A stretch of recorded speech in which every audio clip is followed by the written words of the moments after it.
नमस्कार दोस्तों, माया सभ्यता के बारे में जो भी चर्चा चल रही है उस कड़ी में आज हमारा टॉपिक होगा माया सभ्यता के विषय में ही। माया सभ्यता का राजनीतिक और सामाजिक जीवन कैसा था, उनकी राजनीतिक सामाजिक व्यवस्था कैसी थी, इस पर आज चर्चा की जाएगी। इस चैनल पर नए हैं तो हमारे चैनल को सब्सक्राइब कीजिए, लाइक कीजिए और वीडियो पसंद आए तो उसे शेयर भी कीजिए। कोई राय आपको देनी हो, सुधार के लिए कुछ और बताना हो तो हमें कमेंट भी कर सकते हैं। तो चलिए अब हम स्टार्ट करते हैं। जैसा कि माया सभ्यता का जो क्रम चल रहा है उसमें काफ़ी चीज़ें हो चुकी हैं। अगला हमारा ये नंबर था आज का, राजनीतिक और सामाजिक व्यवस्था। माया सभ्यता के लोगों की राजनीतिक व्यवस्था कैसी रही और सामाजिक व्यवस्था कैसी रही। सबसे पहले उनकी राजनीतिक व्यवस्था की बात कर लेते हैं। तो जैसा कि आपको पहले से बताया भी गया है, माया सभ्यता में 4 प्रमुख शहर राज्य या नगर राज्य थे और उसमें अलग अलग राजवंशों ने शासन किया था। जिन लोगों ने उस पर शासन किया था यानी वहाँ के जो शासक थे उन्हें क्या कहा जाता था। सबसे पहले हम यहीं से बात शुरू करते हैं। तो जिन लोगों ने शासन किया था, शासक वर्ग के जो लोग थे उसे माया सभ्यता के लोग हेलेक यूनिक कहते थे। असली पुरुष या मुखिया या सरदार उसे ही कहा जाता था। बताया गया था आपको कि जो माया सभ्यता में केंद्रीय उत्सव दरबार होते थे उनके बगल में यानी उसके बाहरी साइड में, केंद्र में, शहर के केंद्र में ये दरबार होते थे। बाहर के साइड में चौक होता था जिसमें बाज़ार लगता था और इसके बगल में यानी इसके बाहर साइड में इनके घर हुआ करते थे। तो ये जो मुखिया होते थे इनका पद किस प्रकार का था? ये पद कोई ऐसा पद नहीं था जिसका कहीं से कोई चुनाव होता था या कहीं से कोई नियुक्ति होती थी। ये वंशानुगत पद था और वंशानुगत रूप से एक हेलेक यूनिक है तो उसके बड़े पुत्र को दूसरा माने उसके उपरांत बनाया जाता था दूसरा हेलेक यूनिक। लेकिन अगर वो अयोग्य होता था तो उसके भाई को या किसी अन्य रिश्तेदार को जो उसके रिश्ते में हो उसी को हेलेक यूनिक बनाया जाता था। इस प्रकार की व्यवस्था इसमें थी। अब ये पूरे राज्य का मुखिया होता था, जो उसके नगर राज्य थे या शहर राज्य थे उसका मुखिया होता था। इस के जिम्मे पूरे शासन कार्य का संभालने का कार्य था और इसकी सहायता करने के लिए उसके जो और छोटे छोटे केंद्र होते थे या बड़े केंद्र होते थे उन केंद्रों पर उन्हीं के रक्त संबंधी जो होते थे अहायु या बाता बोप्स को नियुक्त किया जाता था और ये जो होते थे ये उसकी सहायता करते थे शासन कार्य में। ये जो हेलेक यूनिक की सहायता करते थे। अब इसका जो कार्य था वो शासक का ही कार्य था। ये अपनी सहायता के लिए तमाम पार्षदों की नियुक्ति करता था और भी कई सरदार नियुक्त होते थे, इसके राज्यपाल होते थे, इसके सिपाही होते थे कि नियुक्ति वो करता था। कुछ काबो उसे कहा जाता था, जो पार्षद होते थे जो शासन कार्य में उसकी सहायता करते थे। इसका जो राज्य में या अपनी सीमा में जहाँ तक उसको कार्यक्षेत्र दिया गया उसको उसमें आने जाने के लिए पालकी का प्रयोग ये लोग करते थे जिसे आमजन ढोया करते थे। कोई फैसला लागू हुआ है कि नहीं इसकी देखरेख वही किया करते थे। माया सभ्यता के अंदर पुजारी जो होते थे उनका भी रोल काफ़ी इंपॉर्टेंट रहा है। पुजारी ये बताया करते थे फसल कब बोनी है कब काटनी है। फसल को बोने और काटने को उत्सव के रूप में माया सभ्यता में मनाया जाता था और उसको जो तिथि निर्धारण करने की जिम्मेदारी उसकी थी वो पुजारी की होती थी, कब ये कार्य किया जाएगा और पुजारी के आदेशों का पालन होता है कि नहीं इसको चेक करने की जिम्मेदारी इसकी होती थी। अहायु या बाता बोप्स की होती थी। ये चेक करते थे, ये उसको देखते थे, देख रेख उसकी करते थे कि ये पुजारी के कार्यों का, पुजारी के आदेशों का पालन हुआ या नहीं।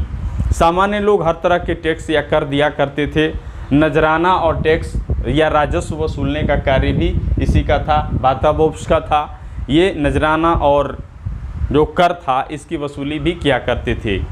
और तो भूमि और नमक पर सामुदायिक मिल्कियत होती थी और आम जन जो साधारण खेती करने वाले किसान होते थे उन्हें आवंटित की जाती थी भूमि उससे टैक्स के रूप में, कर के रूप में जो उपज होती थी उससे लिया जाता था। मक्का यहाँ की मुख्य फसल होती थी। मक्का के अलावा यहाँ लौकी, कुम्हड़ा, शकरकंद, मीठा कसावा, सलजम जो होता है, मीठा सलजम तरह की चीज़ थी, इसका उत्पादन वहाँ होता था।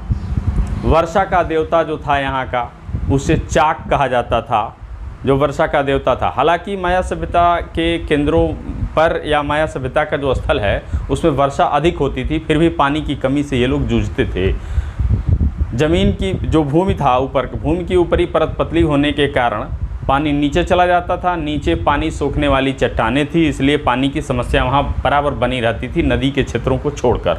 लेकिन मायावासियों ने क्या किया था, जो पानी सोखने वाली चट्टानें हैं उन्हें बंद करके बड़े बड़े जलाशयों का निर्माण किया था और जलाशयों का प्रयोग वो विभिन्न कार्यों में किया करते थे।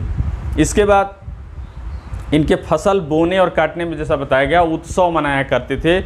इसका लेखा जोखा रखा जाता था और इसकी गणना करने की जिम्मेदारी पुजारी की होती थी। पुजारी पुराने अनुभवों के आधार पर और पिछले साल या पिछले वर्ष में जो वर्षा का अनुपात या वर्षा की स्थिति रही है, जो मौसम का अनुमान रहा है, उसके आधार पर ये तय करता था कि ये तिथि कब हो सकती है और इस तरह से पुजारी ये बताता था।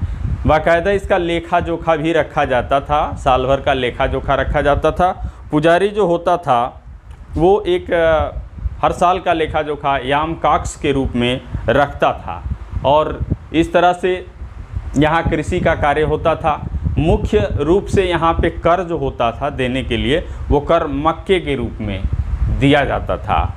बाकी सड़क के किनारे जो लोग होते थे उन्हें जबरन उनसे कार्य कराया जाता था, जबरन उनसे मजदूरी कराई जाती थी। जो वहाँ की सड़कें बन रही हैं, वहाँ की जो स्थापत्य की चीज़ें हैं, यानी वहाँ का जो स्थापत्य है उसमें कराया जाता था। कुशल मजदूर या श्रमिक जो होते थे वो पत्थरों की दीवारों को काट करके उस पर प्लास्टर किया करते थे और अन्य जो कारीगरी के काम थे वो किया करते थे। और कुशल मजदूर भी इसमें लगते थे जो गड्ढे भरने का काम और भी जो इस तरह के काम है वो सब किया करते थे।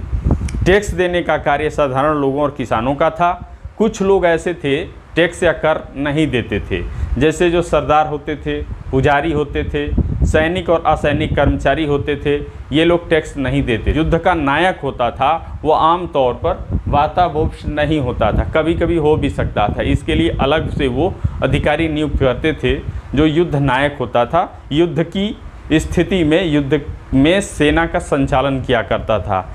कभी कभार ये वातावोप्स भी सेना का संचालन किए हुए हैं। तो इस प्रकार इनका जो जलाशय निर्माण की कला इनकी रही या जलाशय निर्माण से संबंधित इनके कार्य रहे। वर्षा का देवता इन्होंने बनाया था जिसको चाक कहा जाता था उस समय में। इसके अलावा ये जो दिन होते थे, दिन के भी अपने अपने इनके नाम थे और भी कुछ देवता थे, जैसे चंद्रमा, चंद्रमा को ये लोग, जैसे चंद्रमा है,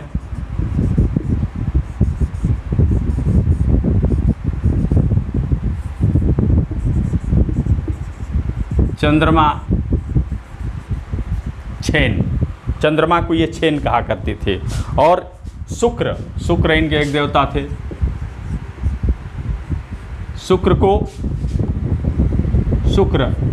को ये यक्ष इनका देवता था। शुक्र एक देवता था जिनको यक्ष कहा करते थे। तो इस प्रकार इनके कुछ देवता थे और जिसकी ये कल्पना किए हुए हैं और सभी कार्यों के लिए। हाँ, एक काम और था, पुजारी जो होते थे वो कुछ लोगों को ये सिखाते थे। जैसे यहाँ का पंचांग बहुत फेमस है, पंचांग में गणना कैसे होती है, पंचांग कैसे बनाया जाता है, ये सारी चीज़ें उनकी होती थी, कुछ लोगों को सिखाया करते थे। शिक्षा सभी के लिए नहीं थी, पुजारियों और सरदारों जैसे लोगों के लिए ही थी। और जो कृषि का कार्य इनका होता था, कुछ कावोब या बाताबोब्स की जो खेती होती थी या अन्य लोगों की जो होती थी, उसमें जो मजदूरी होती थी वो साधारण या सामान्य लोग और किसान किया करते थे। वो एक टैक्स के तौर पे किया करते थे, कर के रूप में किया करते थे। उपज में कर देना पड़ता था, वो एक अलग बात थी। ये सभी लोग जो काम करने वाले थे वो साधारण लोग और किसान थे। बाकी टैक्स लेने वाले जो लोग थे ये लोग थे और इन लोगों को टैक्स देना भी नहीं पड़ता था, ऐसी व्यवस्था इनकी रही। इसके बाद एक चीज़ और इसमें होती है, ये आपातकाल के लिए या किसी समस्या से ग्रस्त कोई समय आ जाए पर भविष्य के लिए अनाज इकट्ठा करके भंडारण करके रखा करती थी, और उससे जो अतिरिक्त अनाज होता था उसे टैक्स के रूप में जमा कर दिया करते थे। ऐसी व्यवस्था इसमें रही है। तो हम उम्मीद करते हैं इनका सामाजिक राजनीतिक जीवन पर जो सामान्य जानकारी आज यहाँ दी गई है वो आपको पसंद आई होगी। बहुत बहुत धन्यवाद, आपने अंत तक वीडियो देखा। जय हिंद।